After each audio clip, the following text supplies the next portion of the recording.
Arizona Territory, spring of 1874. The heat did not hum, it roared. Off the red rocks, out of the long-baked sand, through the warped timbers of Fort Fallon. The fort itself was more bones than stronghold, left over from a war no one believed in anymore, manned by the kind of soldiers who got reassigned when other places didn't want them. The wind was dry, the trees brittle, and the only things that seemed to thrive were the buzzards and the spiders.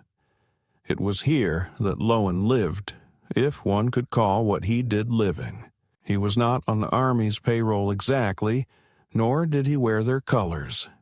He spoke to no one, not because of arrogance, but because his throat no longer could. They said he had screamed once, long ago during captivity, screamed until his voice tore loose from his body. After that, nothing but silence and the occasional scrape of charcoal on paper, or the rough signs he used with those few who had learned enough to understand. No one remembered where he came from, but everyone remembered what he had done. 6 years prior, he walked into the fort alone with a wounded soldier on his back and 2 arrows still in his own leg. He never explained where he found the man or how he had gotten him past the war parties. He only dropped him at the medical tent and walked off, trailing blood behind him like breadcrumbs. The soldier survived. Lowen stayed. No one asked him to. He built a shack near the edge of the canyon, not within the fort walls, but just far enough that the guards could pretend he wasn't there. It was made from scavenged lumber and draped in animal hides, and some nights they saw the firelight flicker through the cracks like some haunted heartbeat. No one dared approach him unless they needed something. Tracking, mostly, or the kind of rescue you couldn't pray for. He never asked for pay, never refused a task, but no one ever saw him sleep inside. He had no horse, no family, no bed. His only companion was a black vulture-sized bird that circled above his shelter at dawn and roosted on his shoulder by dusk. The soldiers called him the Crow Scout. No one used his real name, not because they didn't know it, but because saying it felt like asking for judgment. On the day she arrived, Lowen was returning from the Salt Range Trail, where he'd spent 2 days finding the bones of a child stolen during a raid. He carried the bones wrapped in deer hide, placed them on the church porch at first light, and walked down into town without waiting to see who found them. It was not his burden to explain.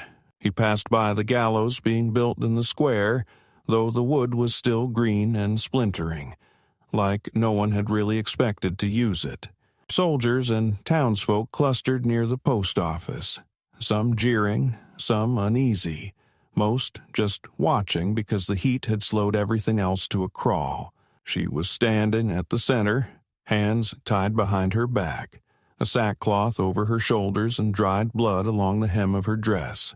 Her lips were chapped, and her hair was matted with grit, but she stood upright, not proud, not broken, just still, like a post waiting for lightning. A soldier read a list of charges, voice bored and nasal: destruction of property, refusal of lawful marriage contract, resistance to civil authority.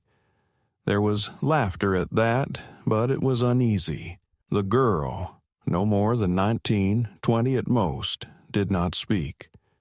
She didn't argue, didn't cry. When the officer declared her sentence, hanging by dawn, she only blinked once, slow, as though translating the words into something useful. Lowen did not pause. He moved past, his boots kicking up dust, his steps neither fast nor slow. He had no business there. But the bird broke from his shoulder. That was what turned heads. The black wings sweeping wide across the square, the cry slicing through the stillness like a warning. It circled once and landed on the rail near her. She didn't flinch. Instead, she turned toward it, toward the movement, and then toward him. Her gaze was not pleading, not accusatory. It held something else, recognition, as if she were trying to recall a name she'd once known but hadn't spoken in years. Lowen stopped, not for her, not for the bird, not for the absurdity of the sentence or the theater of false justice. He stopped because in that precise moment, something shifted, not in the air, but in his chest, something he had not let move in over a decade. It felt like the beginning of a storm that hadn't yet broken. The officer looked at him warily. "Something you need, Scout," he said, less bold than he wanted to be. The townspeople shifted, glancing between Lowen and the condemned. Someone whispered, "Ain't he half Apache?" Another said, "He's feral, don't get close." Lowen didn't hear them, or maybe he did and just didn't care. He took a step forward, then another, until he stood 5 feet from her. She looked up. Her eyes were strange. Not pale, not dark, but the color of cooled ash, like something that had once burned very hot and very fast. Her mouth twitched, almost a smile. Almost.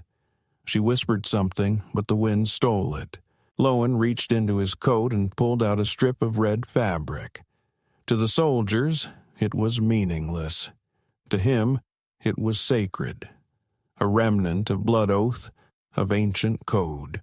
He tied it gently around her wrist, turned to the crowd, and placed 2 fingers against his heart. Then he extended his hand toward her, palm open.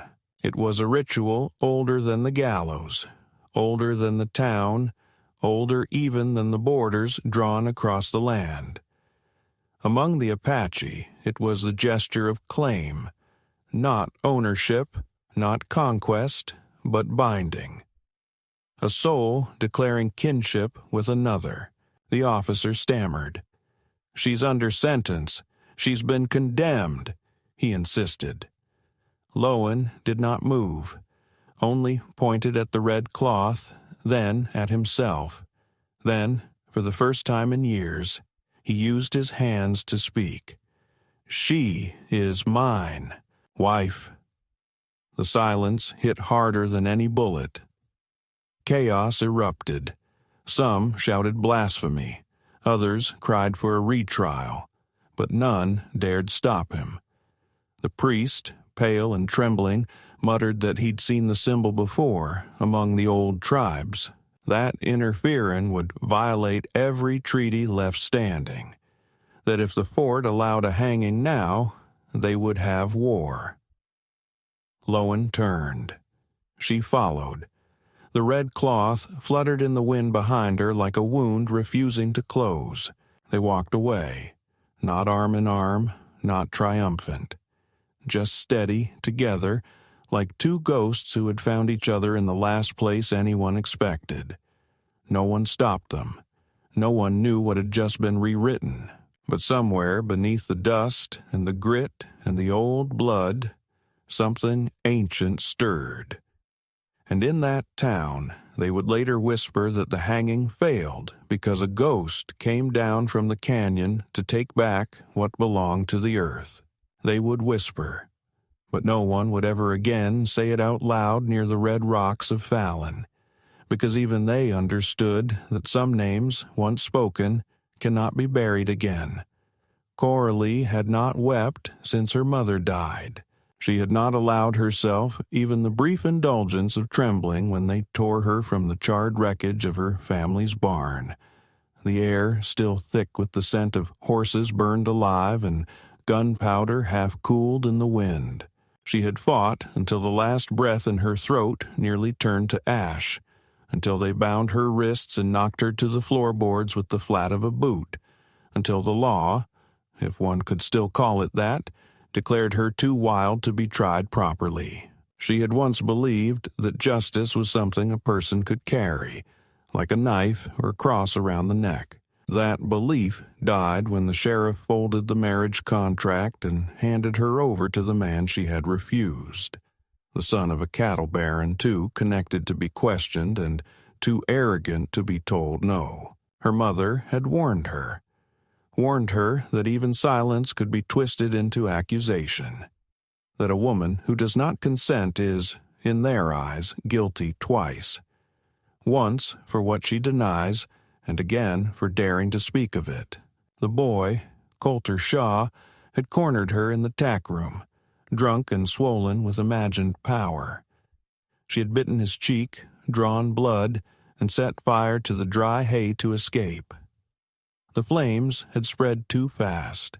She had screamed for the mares, for the hounds in their cages, for anything that still had breath, but no one came. And when she emerged into the daylight, soot-streaked and staggering, it was not arms that reached for her, but chains. The branding was quick, figurative, but no less searing. A dangerous female, a corrupting presence. She was called feral, godless, half-breed. It did not matter that her father had been a cavalryman, or that her mother had taught white children to read scripture out of a schoolhouse Bible. The fire had burned away her innocence, but it also revealed what the town had always thought of her. By the time they marched her to Fort Fallon, her dress had stiffened with dried blood, and the smoke still clung to her hair. They gave her no trial, just a hearing. The sheriff recited the events as if reading from a merchant's log, devoid of context or empathy. The judge, a man who smelled of whiskey and old grief, barely raised his eyes. The only words spoken to her directly were these: "You refused marriage. You took arms. You ran. You will hang." She had not spoken in her own defense. She did not believe her voice would carry farther than the dirt under her feet, and perhaps that silence was what angered them most. Not guilt, not arrogance, but her refusal to collapse for their convenience. When they brought her to the scaffold for inspection before the execution, she looked up at the sun and thought, not for the first time, that maybe it was better to die young and proud than live old and compromised. But then he stepped between her and the gallows. The man, Lowen they called him, moved like a shadow, but not the kind that vanishes in light. He had scars that looked like they'd been carved with hatred, not accident. His face bore the memory of fire, and his hands moved with an authority no one dared question. When he tied the red cloth around her wrist, it was not affection. It was declaration. It was a language that spoke of things older than gallows, deeper than law. And in that one moment, the entire town flinched. Not because they understood the gesture, but because he did. He didn't look at her when he claimed her. Not with hunger, not with mercy. It was worse than either. He looked at her as if she were a mirror he hadn't seen in decades, something long buried, something that terrified him. She didn't resist, not out of agreement, but because instinct told her that any man who'd dare stop an execution with a gesture of love, or illusion of it, deserved at least enough time to explain himself. If he could. They left the square in a silence so dense it felt like snowfall. The fort made no effort to stop them. The commanding officer signed a release that barely concealed the insult. Given over to the man Lowen under tribal customs, her sentence suspended pending conjugal claim. Not freed, not pardoned, just transferred, like livestock, or a debt too inconvenient to carry further. She was given back her boots and one small bag of possessions. Inside was her mother's rosary, one cracked mirror, and the broken blade of a comb she had kept since childhood. They gave her no water for the trail. Lowen led her without words. They moved through salt flats and shale canyons for nearly a day before he slowed, gesturing to a ridge where a small outcrop of twisted pines formed a shelter. She followed without speaking, more from exhaustion than submission. Her legs burned, her lips cracked. The cloth around her wrist grew damp with sweat and rubbed her skin raw. When they reached the ridge, he handed her a canteen without meeting her eyes. She drank, then returned it. He drank after. As dusk fell, he built a fire with movements so deliberate, she suspected he had memorized every flint strike. He gestured to her satchel, then to a blanket. She sat, but did not lie down. She was used to discomfort, but not confusion, and nothing confused her more than this man who had risked his life, his standing, perhaps his soul, to stop her death, and now gave no sign of ownership or desire. When she finally spoke, it came out not as accusation, but demand. "Why?" she asked. "Why would you do it?" He didn't answer. Instead, he reached into a pouch at his hip and pulled out a small slate board. It was blackened with soot, but smooth.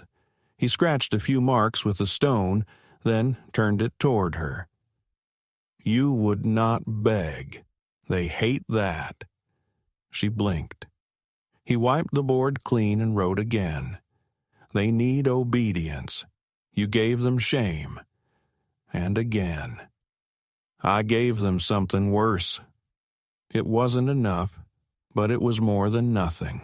She lay down that night under the same sky that had promised to be her last, unsure whether she had been rescued, traded, or simply caught by a different kind of trap.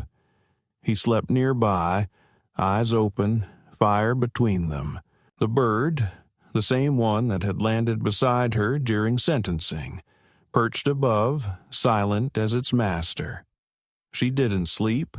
She waited, because something was coming, and she did not yet know whether he had saved her life or taken it for himself. The morning came in quietly, as if the desert itself wasn't quite sure what to make of the strange truce struck the night before. The fire had long since burned itself to ash, and the only sign of life beyond the ridge were the wind trails slicing across the shale and the occasional rustle of a black-winged bird circling overhead.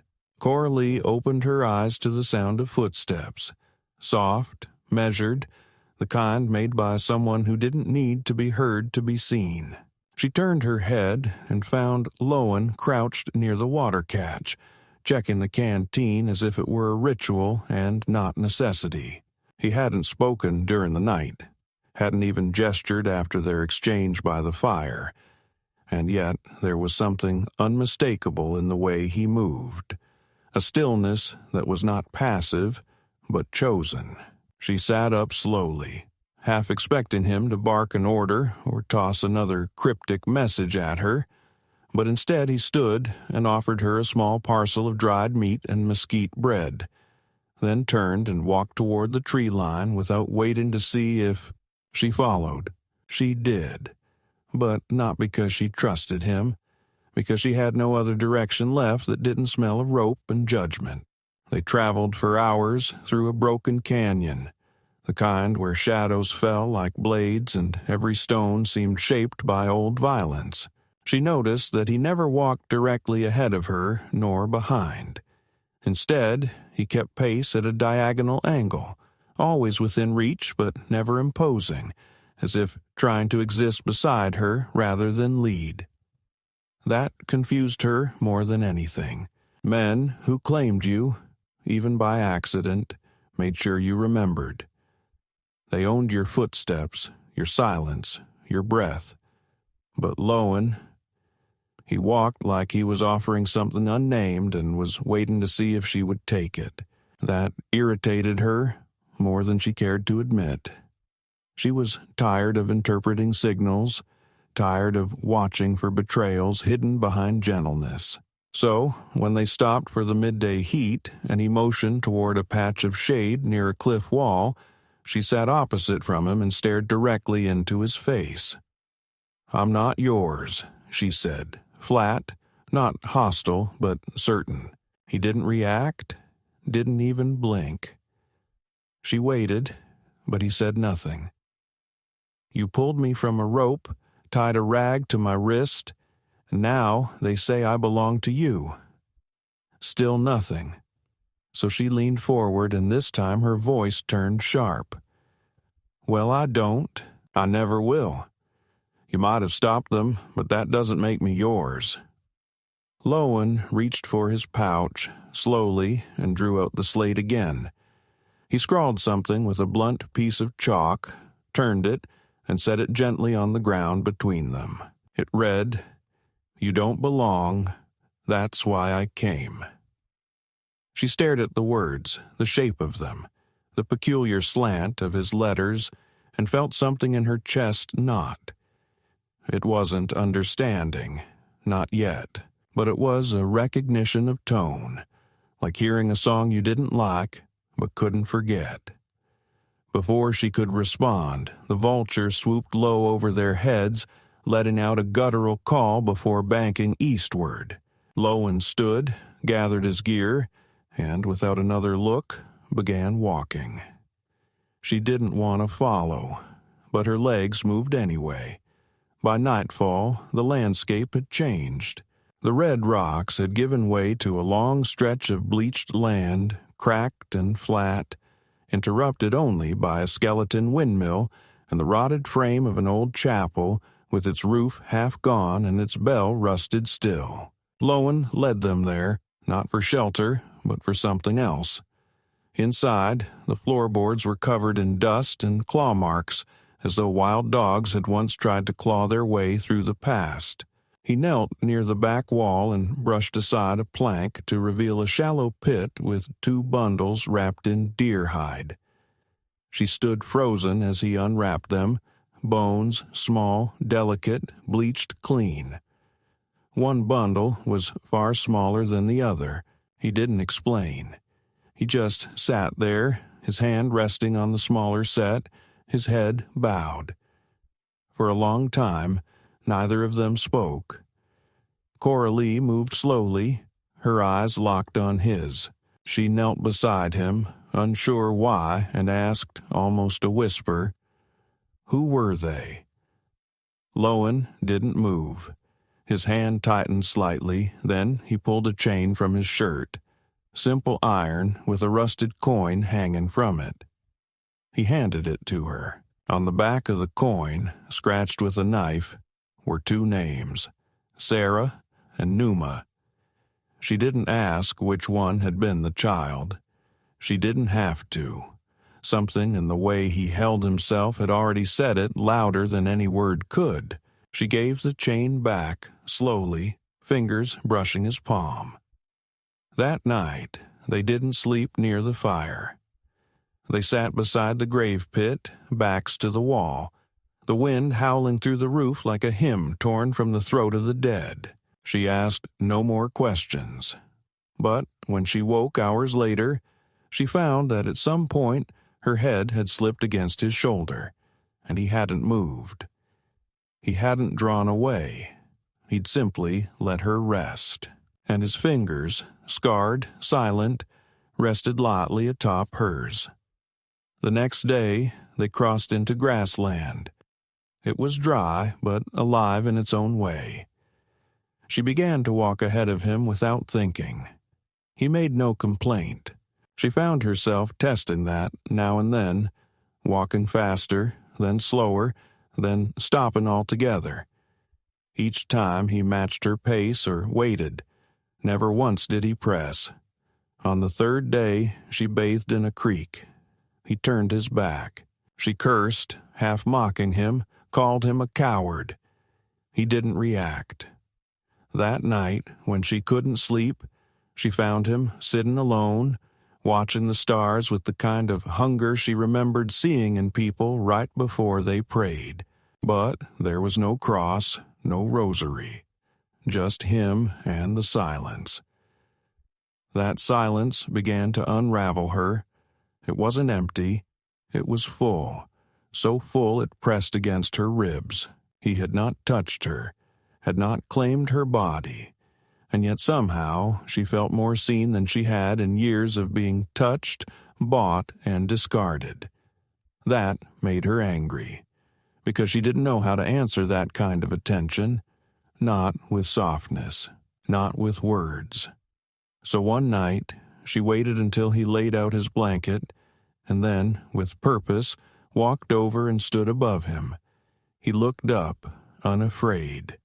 She dropped her knife on the ground beside his hand. "If you want me," she said, "take me now, but you'd better do it like a man and not a priest." He looked at the knife, then at her. He picked it up, slowly turned it in his palm, then reached for the slate. Wrote one word, turned it. "No." She stared at him, disbelieving. "Why?" she demanded. He didn't write. This time he looked her in the eye and touched his own chest.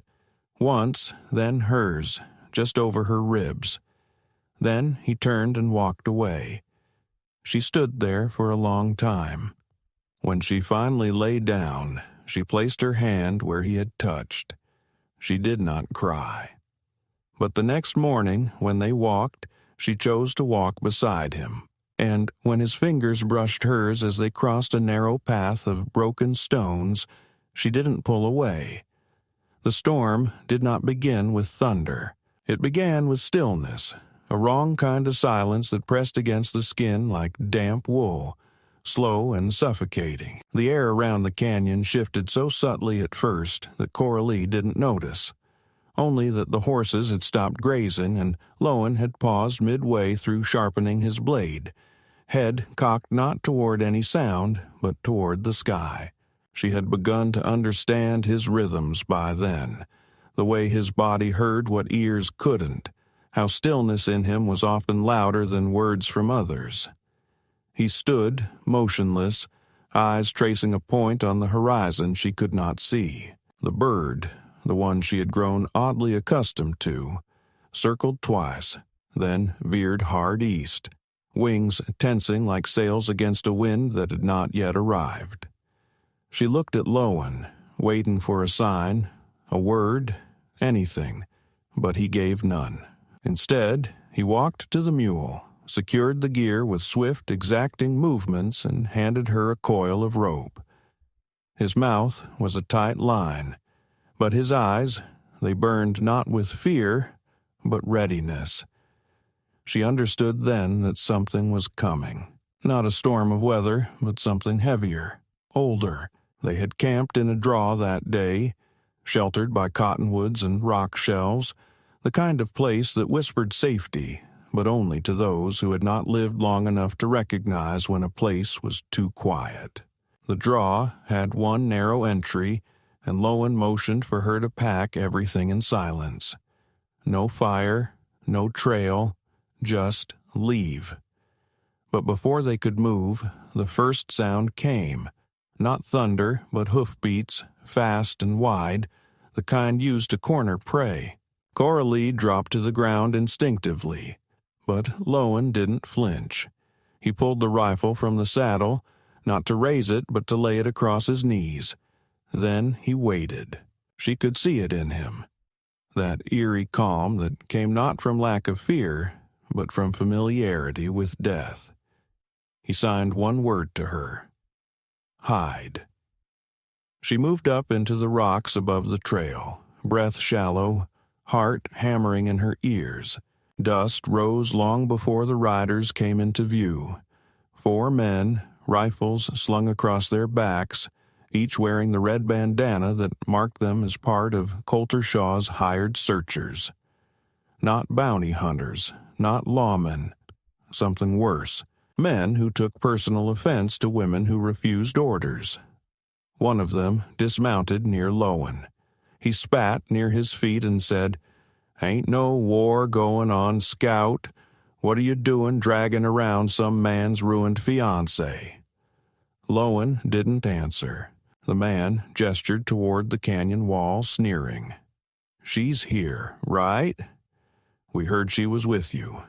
You know what Coulter's offering for her return? You could buy yourself a voice again." Lowen stood, slow and deliberate. He lifted one hand, palm open, the way he always did when words wouldn't serve. Then he pointed to the ridge above, straight to Coralie. Her heart dropped. She stepped back instinctively, her foot cracking a dry branch. And in that instant, one of the riders jerked his rifle skyward. The sound that followed was not a shot, but Lowen's body slamming into the gunman with the force of a falling tree. Dust flew, metal clattered, and then chaos erupted. Lowen didn't shoot. He didn't need to. He moved like something trained for war but built from grief. Every motion ruthless, efficient. One man went down with a crushed windpipe. Another stumbled into the rocks, bleeding from a fractured skull. The third turned to run, and Coralie, still trembling on the ridge, picked up a stone and threw it with all the fury she'd swallowed for years. It hit him square in the temple. He dropped. When the dust settled, 2 were unconscious. 1 was dead. The last limped away, whimpering, leaving a trail of blood into the brush. Lowen didn't chase him. He simply turned, reached into his coat and handed her the rope, not as command, as trust. They rode north that night, silent, beneath a sky that had turned yellow-gray with coming rain. The desert breathed uneasily around them. Like it, too, knew that something had broken. At camp, she did not speak, did not ask why he had pointed to her earlier, why he had risked it all just moments later. Instead, she watched him sharpen the blade again, his hands trembling just slightly now, as if only in the aftermath did the weight of what he carried return. She walked over, slow, knelt beside him, took the blade from his hands.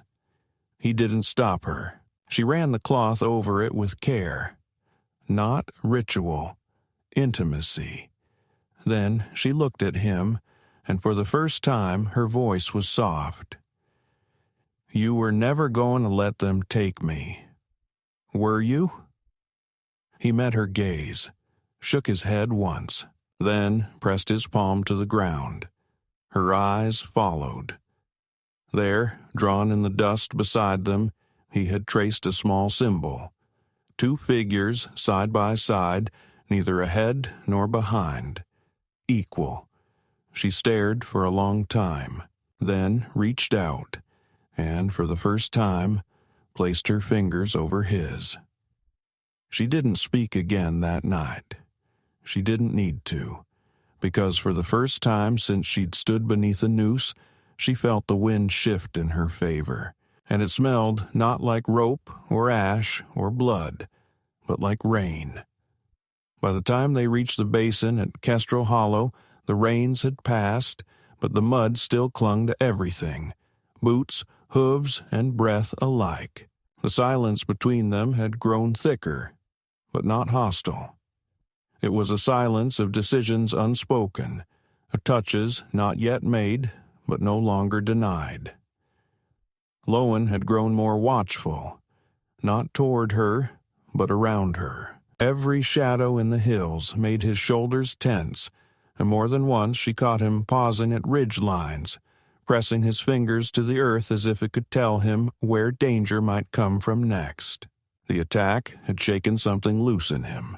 Not fear exactly, but a readiness to surrender to inevitability. Coralie watched him with a gaze that no longer questioned his choices but studied them, cataloged them like lessons in a language she was just starting to understand. He was teaching her something without meaning to. How to see threat before it became violence. How to listen for intention in silence. How to stand still in the presence of uncertainty and not break. But she didn't realize just how much of him she had come to lean on, not until the world came looking for her again. They found shelter in an abandoned cabin tucked into a broken canyon near the edge of no man's land. The place was half-eaten by vines and years, its roof sagging but intact, its walls carved with names that rain hadn't erased. Lowen swept it once with his rifle and then stepped aside, letting her enter first, a gesture so small she might have missed it if not for the weight it carried. She didn't thank him, not because she wasn't grateful, but because gratitude was a currency they'd never spent on each other. They understood each other now through movement, glances, small exchanges. She found dried rosemary on the sill, crushed it between her palms, and tossed it into the fire pit. The scent filled the cabin, thin and sharp, and it made her remember her mother, just for a moment before the world tore her loose from everything she'd once called home. That night they did not speak. But when she lay her blanket near the hearth, she didn't lay it alone. And when he joined her, later, after checking the perimeter twice and carving a shallow notch into the lintel, he didn't lie beside her like a man staking claim. He lay beside her like a man finally unafraid to rest in the presence of something that could not be stolen. They didn't touch, not with hands or mouths, but she felt him near in the dark, his breath slow and even, and it steadied something in her she hadn't known was still shaking. The trouble came on the fourth morning. It began with a bird, dead, nailed to the cabin door, its wings spread, its neck broken clean. Not his bird. Another. A message. Lowen stared at it for a long time, then reached up and pulled it free, holding it in one hand as if weighing the intention that had sent it. Coralie stood behind him, arms folded, jaw tight. "It's Coulter," she said flatly. "He knows we're alive." Lowen didn't nod. He didn't have to. The tension in his spine said everything. They rode out within the hour, abandoning the cabin with its ghost smell and descorched rosemary. Lowen didn't explain where they were going, only pointed toward the canyon's mouth and tapped his chest twice. She understood. Not safe, not yet, not ever, maybe. They made camp near a creek bed that night, beneath trees twisted like questions with no good answers. Coralie sat with her back to the fire, watching the moon rise like an accusation. She didn't see the figures approach until it was too late. 3 men, all mounted, all armed, and at their center, tied, bound, bloodied, was a woman she hadn't seen in years. Marta. Her mother's old friend, the one who used to bring news from town and dried beans in the spring. She was older now, thinner, but her eyes were still quick, even as they pleaded silently. The man who held her reins spoke with that slow cruelty she remembered from her trial. "We figured you might need a little motivation to stop running," he drawled. "This one said she knew your mother, said she knew you, said you weren't what they said you were." He laughed. "We disagreed." Lowen stepped forward, unarmed, both hands visible. The speaker smirked. "Don't bother. We know you. We've got 6 more men half a mile back and a signal fire ready if we don't return. You can kill us, sure, but she dies before you finish." He gestured to Marta, whose lip was split, whose wrist looked bent. "So, here's the deal. She lives if you give us the girl. No blood, no noise. Just a trade." Coralie stepped forward then, not waiting for Lowen to answer. "You think you're offering a deal," she said, voice low and sure. "But all you're offering is proof." The man tilted his head. "Proof of what, sweetheart?" She looked at Marta, then at him. "That you're scared of a woman who won't obey." He laughed, but it was too loud, too forced. "Scared? Girl, we own this canyon." Coralie stepped closer. "Then why did you bring a hostage? Why not just shoot us in our sleep?" Her voice didn't rise, but her eyes flared like kindling catching heat. Because you know you won't leave this canyon if you don't." Lowen moved without a sound. In one fluid motion, he struck the horse nearest him, sending it rearing. The distraction lasted a heartbeat, just long enough. Coralie grabbed the blade from Lowen's belt, threw it, and it landed hard in the leader's thigh. Marta screamed. The horses scattered. Lowen leapt forward, grabbed the reins from the second rider, and yanked him down hard. The man hit the ground, spine first, and didn't rise. The leader staggered, blood soaking his leg, reaching for his rifle. Coralie reached him first. She didn't hesitate. One kick to his jaw, one to the wound. He screamed. She grabbed his collar and hissed, "You think I'm what he made me?" She pointed to the mountains. "I'm what the fire made." They left him alive, barely, bound and howling. Marta sobbed as Lowen freed her, his hands gentle, almost reverent. Coralie watched him, chest tight, when Marta looked at her and whispered, "He's more than they say, isn't he?" Coralie only nodded once. "He's everything they're afraid of." The escape was hard, fast, brutal. They burned their trail behind them, set fire to sage and brush, created smoke screens and false paths. Lowen moved like a man who had lived through siege before. Coralie didn't falter.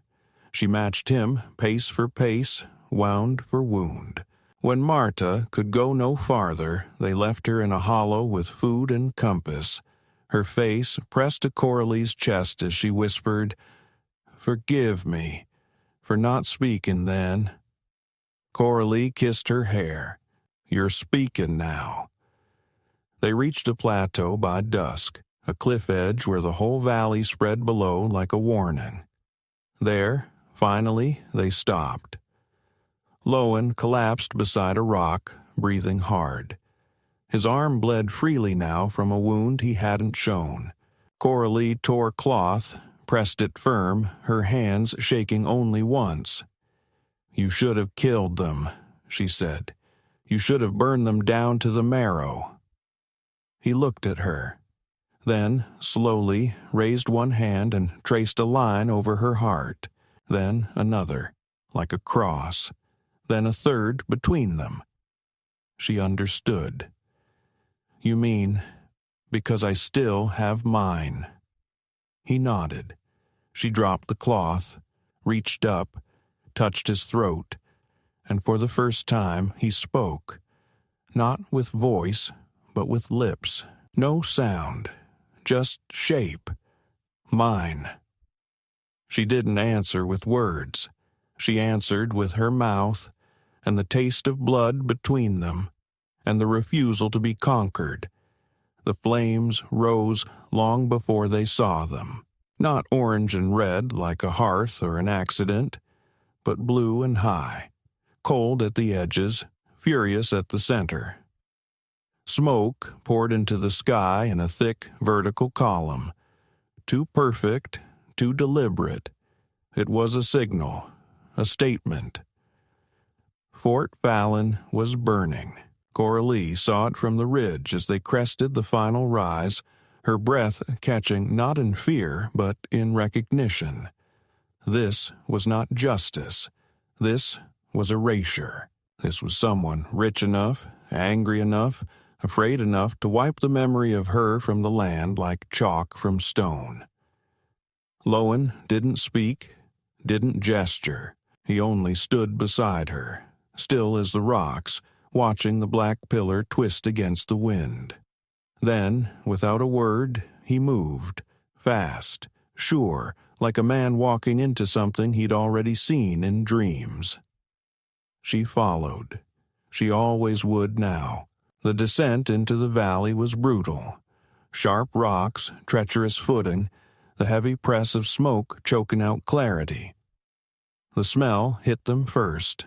Burning wood, scorched oil, something else beneath it, something human. Screams rode the wind, faint but real. Children, soldiers, animals. Fort Fallon wasn't empty. They hadn't waited for it to clear. They had come to make an example, and they had come early. Coralie's fists clenched around the reins. These were not tactics of war. These were the tantrums of men denied obedience. They rode in hard through the lower entrance, cutting behind the stable ridge, the fire so close she could feel it through her boots. The first body they found was a boy, 12, maybe 13, blackened hands curled against his chest like he'd tried to hold the flames out. Coralie didn't cry. She hadn't cried since she was 16, but something in her rib cage tore sideways. Lowen paused, knelt, closed the boy's eyes, and then looked to the main yard. There was no hesitation. He was already moving, and she, matching him, drew the knife he had carved for her from deer horn and steel.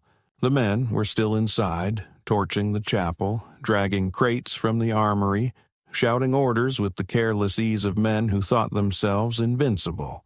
The commander, Shaw's brother, a man with too many medals and not enough scars, stood in the center like a statue waiting for praise.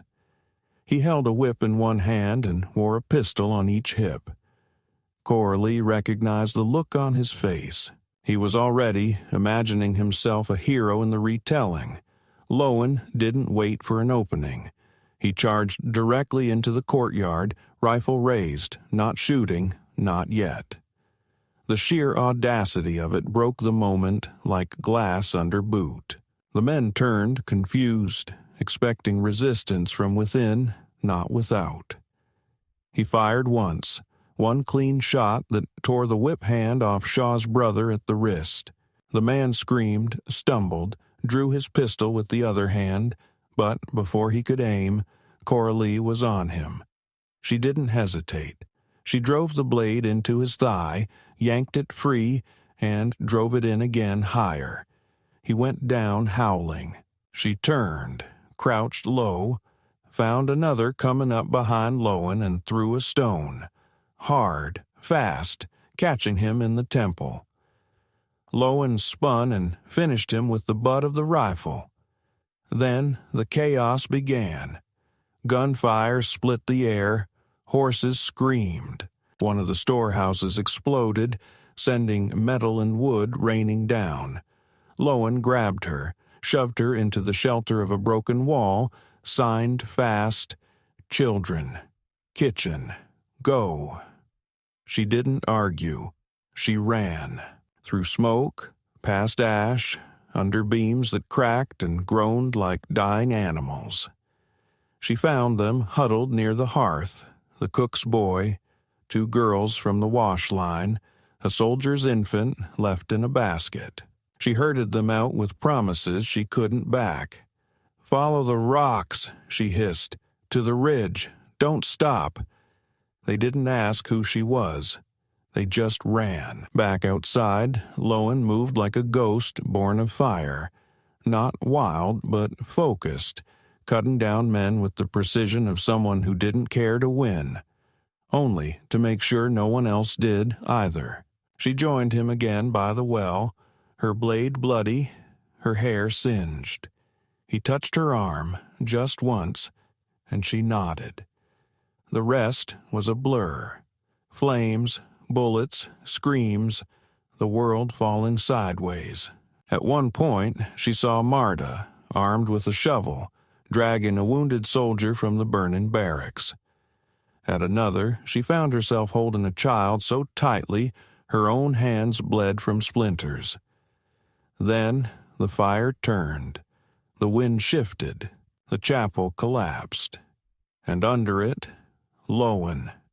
She screamed his name, though she had never spoken it aloud before. Screamed it so loud the birds flew from the trees. The smoke parted just enough for her to see his hand, outstretched, pinned beneath the beam. She ran to him, body slamming into heat, skin blistering. He looked up at her with that same stillness. Not fear, not pain. just a quiet acceptance. "No," she said, "not this. Not now." She pulled, she bled, she screamed until her throat cracked.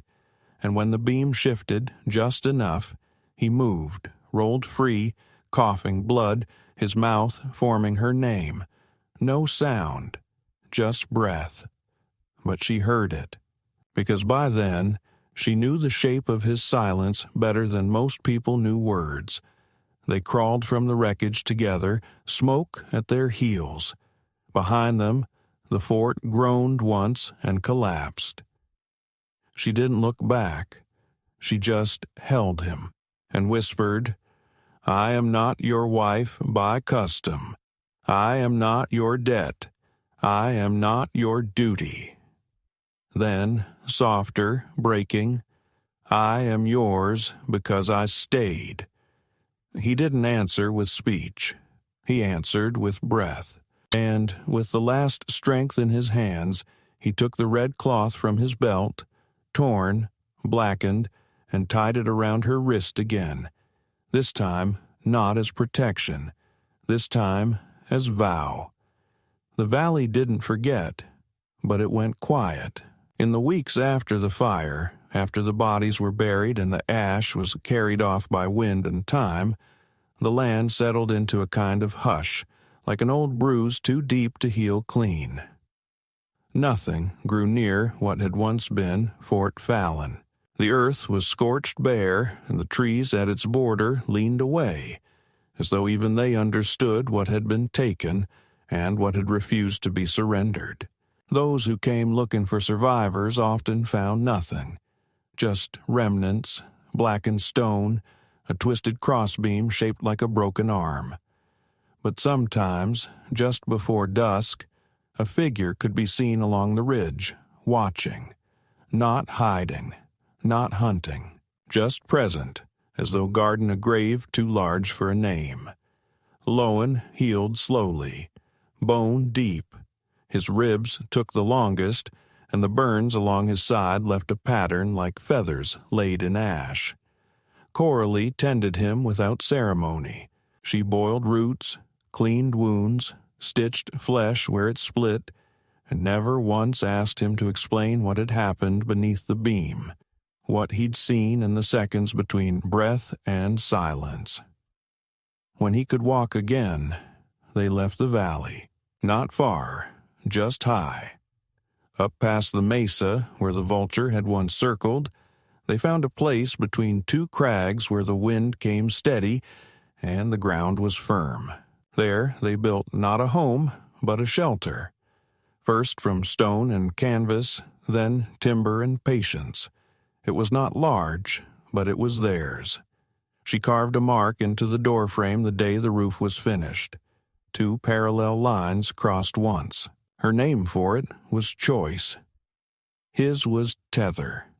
They did not marry. There were no priests left, and neither had faith in papers or gods who watched but never interfered. Instead, she gave him her knife, the one he had carved, the blade worn thin now at the edge. He tied it to his belt. In return, he gave her a single bullet wrapped in cloth. It wasn't loaded, it was ceremonial. He scratched a word into its casing with a needle. She didn't ask what it said. She just wore it around her neck. Days passed without clocks. They ate what the land gave and took nothing more. At night, they lay beside each other and didn't always speak. But in those long silences, she told him everything. About the fire she set, about the fear she'd swallowed, about the voices that still clawed the inside of her skull. He never judged, just listened. And when he finally told her about Sarah and Numa, he didn't use signs. He wrote their names into the dirt with a stick, then blew them away with a single breath. She wept for them, not because she had known them, but because he still did. One morning, months later, after the first snow had fallen and melted and fallen again, she woke to find him gone. Not far, just outside. standing barefoot in frost, facing the sun as it cut over the canyon edge. She watched him from the doorway, arms crossed against the chill. He didn't turn, but he raised one hand, slow, and tapped his throat once. Then he spoke. The sound was ragged, torn at the edges, more breath than voice, but it was a word. Coralie. She crossed the frost in silence, barefoot like him, and took his hand. He said it again, quieter. She didn't answer.